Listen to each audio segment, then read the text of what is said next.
Fed up of wardrobes, driven to distraction and drowning with doom boxes? Tired of living in chaos? Welcome to Decluttering Untangled, how to declutter when you're overwhelmed, ADHD or autistic. I'm going to help you uncover the secrets to decluttering no matter what hurdles you face. You'll discover how to declutter, de-stress and transform your world. I'm Heather Tingle, reformed hoarder, neurodivergent declutter queen and your guide through the maze of mess. Let's get untangled.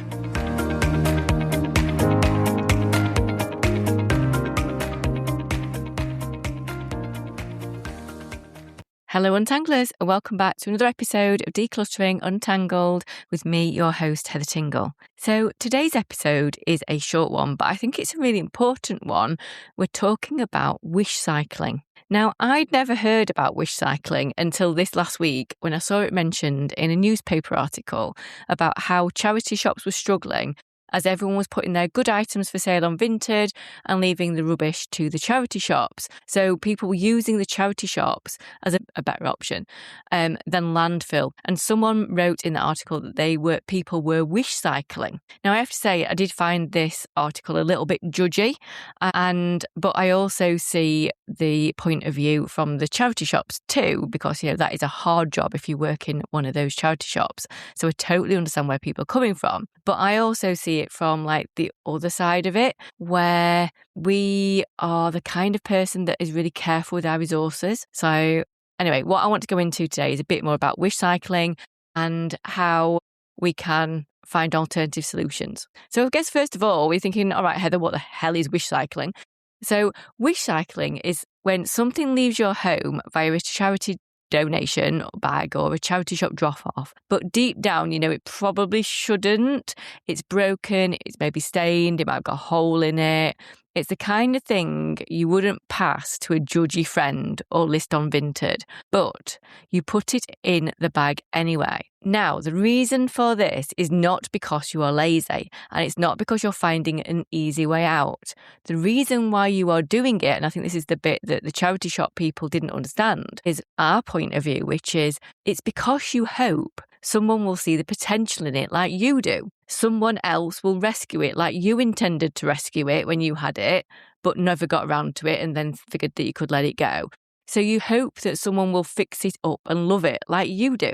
Now, I get it because I really do. The intention is so good.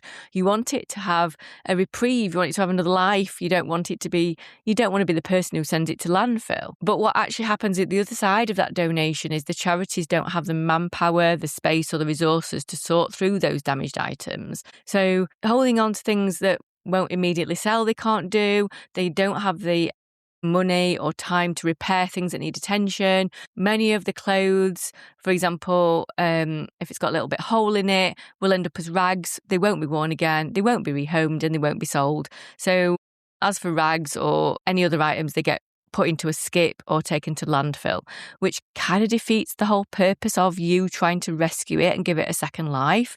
And that is Wishcycling, giving something to charity in the wish that someone else will bring it to life again. Now, obviously, that costs charities time and money in that process, and it's really rubbish for you too. So that Wishcycling is doing the exact opposite of what you hoped. Now, I say this without any judgment whatsoever because I've definitely taken things to charity in the past, I'm sure, that weren't maybe good enough, but I did the best with my knowledge I had at the time. And also, charity shops 10 years ago were in a different space to where they are now. Now they are very much run, especially bigger ones, as businesses, and they have to make money. They're not charities themselves. They have to pay their bills. But knowing what I know now, I am definitely more disconcerting over what goes to charity shops and what doesn't. And that's all any of us can do. Like, we cannot be perfect with this. But hopefully now we know a little bit more, we can work on that. So when you're decluttering, I would really love you to look at something, hold it up and ask yourself honestly, would I put this on Vinted? Would I resell this for £1? Would I hand this to a friend who would judge it? If the answer is the friend would be like, oh no, or you wouldn't put it on Vinted, or actually, no, it's probably not good enough for charity. It's not charity shop ready and you might be Wishcycling. So seeing the potential as let's face it, if we like stuff, which we do, we like ensuring we're careful with our resources, we don't like things going just to landfill, we can always find the potential in an item. The problem comes is that most others don't. And the people running the charity shops definitely don't. So if you're not sure if something's good enough for charity, do you have that friend that's got a slightly higher threshold for what's appropriate to send to charity than you do that you could ask? I do. I have someone who works with me who's really good at going, no, charity shops will put that straight in the bin. Heather. I'll be like, okay, then it's coming home with me and I will find a better exit for it.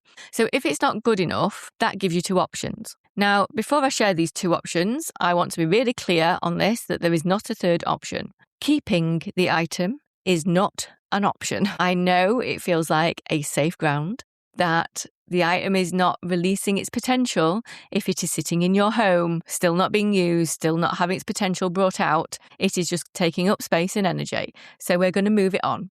But the question is, how do you do it? So option one is to let it go. Bin it, tip it, landfill it. Yes, it's going to make you feel bad.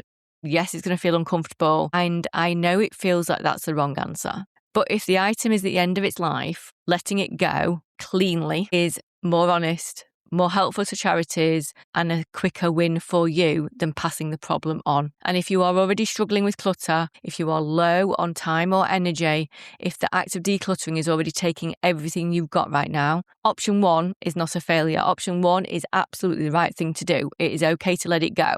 You can absolutely give yourself permission to let it go. In fact, if that's where you are right now, you get a full HSIO from me, which is a Heather says it's okay moment from me.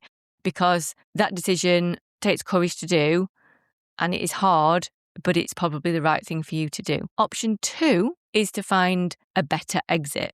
Now, this can only be done if you have the time and the energy and the mental headspace to do this, and not everybody does. So finding the right exit, so a clever exit, takes a bit more time and patience. It may mean that something hangs around your home for longer, and it is not right for everyone or every situation or every item. But when I'm working with clients and we come across items like this that aren't charity ready, this is what I love to dig into. So me and someone I work with, we have a whole day a week where any discards from the previous week's clients get taken to the individual charities, or get washed if they need washing, or get sorted, or we figure out the right exits for the right things. So there's so many options other than charity shops, depending on what the item is. My personal favourite is Olio, which is a zero waste app to give things away. Local craft groups, hobby groups, repair cafes, little independent communities, history groups, they will often take things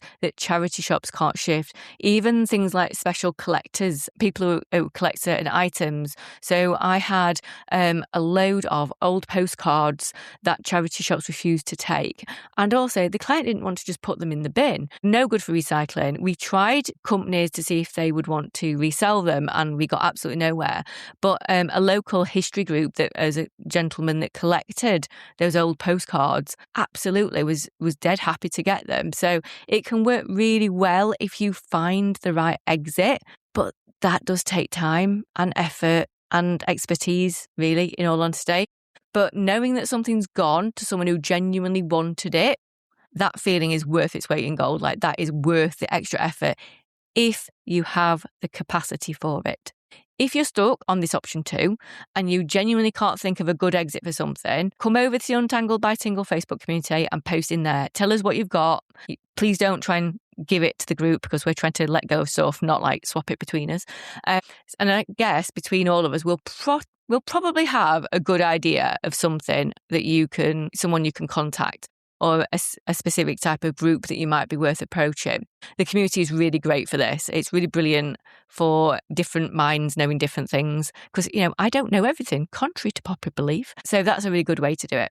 But the key thing is, charities need us to think before we donate. They need things that will sell quickly, that are clean, and that are in good condition. Anything that falls short of that needs a different plan. It may be you get someone to help you by taking something to the laundrette to get them washed and dried before they go to the charity, so because it's a step too far for you. It may be that you ask someone to find a different exit. It may be that you can ask us to get a better exit. Or it may be that you need to put it in the bin, and that's okay too. So next time you earmark something for charity, just do a double check that you are not wishcycling. There you go, something you've learned today. So until next time, remember you're not alone, you are not lazy. Be kind to yourself and keep untangling.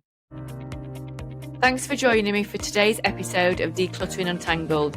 If you found anything that I've said today helpful, please do me a favour, hit that subscribe button or leave me a review. It's like receiving a virtual high five that keeps me going and lets me know that I'm helping real people out there and I'm making a difference. Please remember, you're not alone in this. I'm building a community of fellow untanglers over on Facebook. Just visit the show notes for the link to my free decluttering community. So until next time, remember, you're not alone, you're not lazy, you can untangle your life.